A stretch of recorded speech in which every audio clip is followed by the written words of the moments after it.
भिवंडीत पतंगीच्या मांजामुळे अपघात झाल्याची घटना घडली आहे। पतंगीच्या मांजामुळे 24 वर्षीय तरुण गंभीर जखमी झाल्याची घटना घडली आहे। यात अपघातात तरुणाचा गळा कापला गेलाय। आठवडाभरात ही दुसरी घटना घडली आहे। मांजामुळे झालेल्या अपघाताच्या घटनेने भिवंडीकरांमध्ये खळबळ उडाली आहे।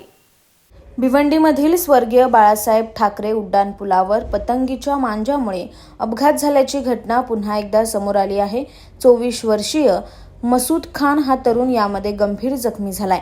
मसूद आपल्या कामावरून दुचाकीवर घरी जात असताना गळ्यात मांजा अडकला, त्यामुळे तो रस्त्यावर कोसळला। या अपघातात मांजामुळे त्याचा गळा कापला गेलाय।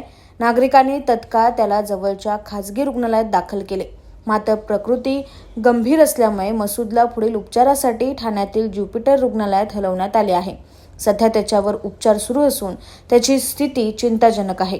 अपघातानंतर घटनास्थळी पोलीस दाखल झाले। पोलिसांनी पतंगीचा मांजा गोळा केलाय। उड्डाणपुलाच्या आजूबाजूला मोठ्या प्रमाणात पतंग उडवली जाते, त्यामुळे अशा घटनांची पुनरावृत्ती होत आहे। प्रशासनाने वेळीच कठोर उपाययोजना केल्या नाहीत तर अशा प्रकारच्या घटनांमुळे आणखी बळी जाण्याची भीती नागरिकांमध्ये व्यक्त होत आहे। ब्युरो रिपोर्ट, न्याय दरबार, भिवंडी।